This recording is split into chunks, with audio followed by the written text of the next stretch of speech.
Pagbasa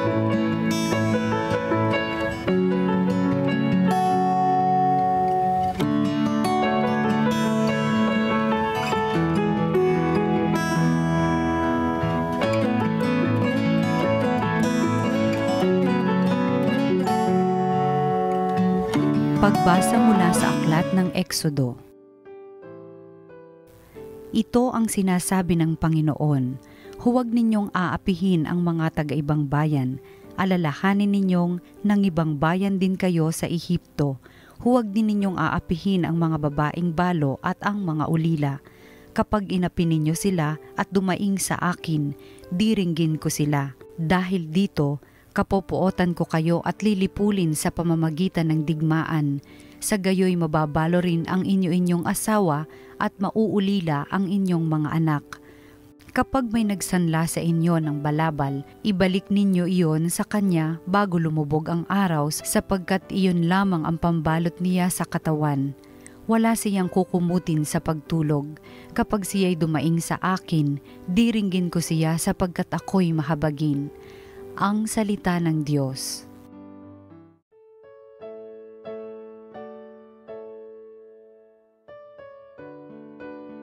Poong aking kalakasan, iniibig kitang tunay. O Panginoon kong aking kalakasan, minamahal kita ng tunay na tunay. Panginooy batong hindi matitibag, matibay kong muog at tagapagligtas. Poong aking kalakasan, iniibig kitang tunay. Diyos ko ang sa akin ay siyang nag-iingat, tagapagtanggol ko at aking kalasag. Sa iyo, Panginoon, ako'y tumatawag, sa mga kaaway ako'y iyong iligtas. Poong aking kalakasan, iniibig kitang tunay. Panginooy buhay, siya'y tagapagligtas, matibay kong muog, purihin ng lahat. Sa piniling hari, dakilang tagumpay, ang kaloob ng Diyos sa kanyang hinirang. Poong aking kalakasan, iniibig kitang tunay. Pagbasa mula sa unang sulat ni Apostol San Pablo sa mga taga-Tesalonika.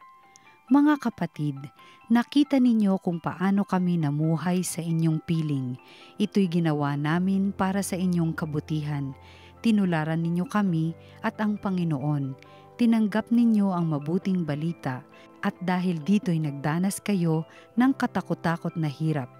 Gayunman, taglay pa rin ninyo ang kagalakang kaloob ng Espiritu Santo, kaya't naging huwaran kayo ng mga kapatid sa Macedonia at Akaya, sapagkat hindi lamang ang salita ng Panginoon ang lumaganap sa Macedonia at Akaya sa pamamagitan ninyo. Pati ang balita tungkol sa inyong pananampalataya ay kumalat sa lahat ng dako. Ano pat hindi na kailangang magsalita pa kami tungkol dito. Sila na ang nagbabalita kung paano ninyo kami tinanggap. Sila rin ang nagsabing tinalikdan na ninyo ang pagsamba sa mga Diyos-Diyosan upang maglingkod sa tunay at buhay na Diyos at maghintay sa kanyang anak na si Jesus. Siya ang muling binuhay nang magbabalik mula sa langit at magliligtas sa atin sa darating na puot ng Diyos. Ang salita ng Diyos. Salamat sa Diyos. Ang mabuting balita ng Panginoon ayon kay San Mateo. Noong panahong iyon, nagtipon-tipon ang mga Pariseyo nang mabalitaan nilang napatahimik ni Jesus ang mga Saduseyo. At isa sa kanila, isang dalubhasa sa kautusan ang nagtanong kay Jesus upang subukin ito.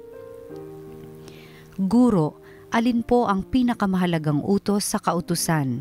Sumagot si Jesus, ibigin mo ang Panginoon mong Diyos ng buong puso, ng buong kaluluwa at ng buong pag-iisip. Ito ang pinakamahalagang utos. Ito naman ang pangalawa, ibigin mo ang iyong kapwa gaya ng iyong sarili. Sa dalawang utos na ito, nakasalalay ang buong kautusan ni Moises at ang turo ng mga propeta. Ang mabuting balita ng Panginoon. Pinupuri ka namin, Panginoong Hesukristo. Pinagpalang morning po sa inyong lahat. This morning po, ang ganda na naman ang ating gospel because it encapsulates po the whole of what God asks from us. At yan po yun, the commandment of love. At nakakatuwa sapagkat the way we are being now encouraged, exhorted by the Holy Father, it's all towards love.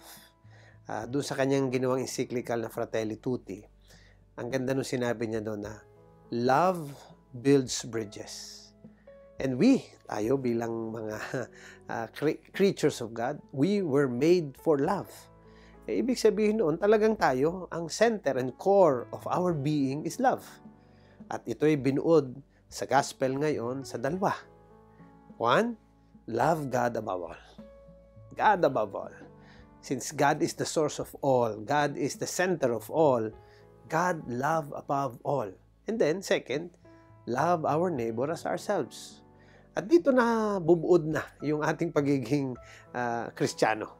Pagiging mabuting Kristiyano in that sense. Because ito yung magiging parang timbangan and balance of everything. One, we have to really always think, is God above everything else in our lives? Kasi baka mamaya we do not realize it that God is being put at a certain position wherein He's not anymore above all, kundi siya second.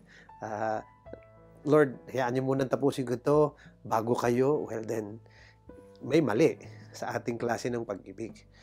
And then second, of course, as an expression also of that love, is yung ang ating love for our neighbor. And hopefully, talagang ang foundation nung ating love for neighbor is the love for God. Because that commandment to love our neighbor comes from God. And if that commandment is being followed by us, hindi mga kapatid, it's impossible for us not to love our neighbor. And siguro kung pagbabalikan nga natin, for example, yung Good Samaritan, remember the question was about love. What are the greatest commandments? And then ang tanong, noong nagtanong kay Lord na tungkol sa love, sino ang aking kapwa? Who is my neighbor? Sinagot ni Lord through a parable wherein the Good Samaritan, na kahit kalaban ng mga Hudiyo, had to do good because it doesn't matter. Kailangan nung kanyang kapwa. So it doesn't matter kung Hudiyo o hindi Samaritano. Tumulong pa rin yung kapwa. And that's the meaning of our love for neighbor. Now, our Holy Father, especially with the Synod of Bishops that has been taking place, ay dito binibigyan din talaga yung openness to all. Sabi nga, palawakin pa yung natin, yung tulda, yung tent. So, my dear friends, brothers and sisters in Christ, sana we do not forget, we are a people made for love. And because of this, the two most important commandments are the commandments of love. And hopefully, that's the measure of our faith. That we know that we truly love God above all, our neighbor as ourselves. Okay po. So, siyempre po, hindi natin dapat kalimutan, always be blessed and be a blessing.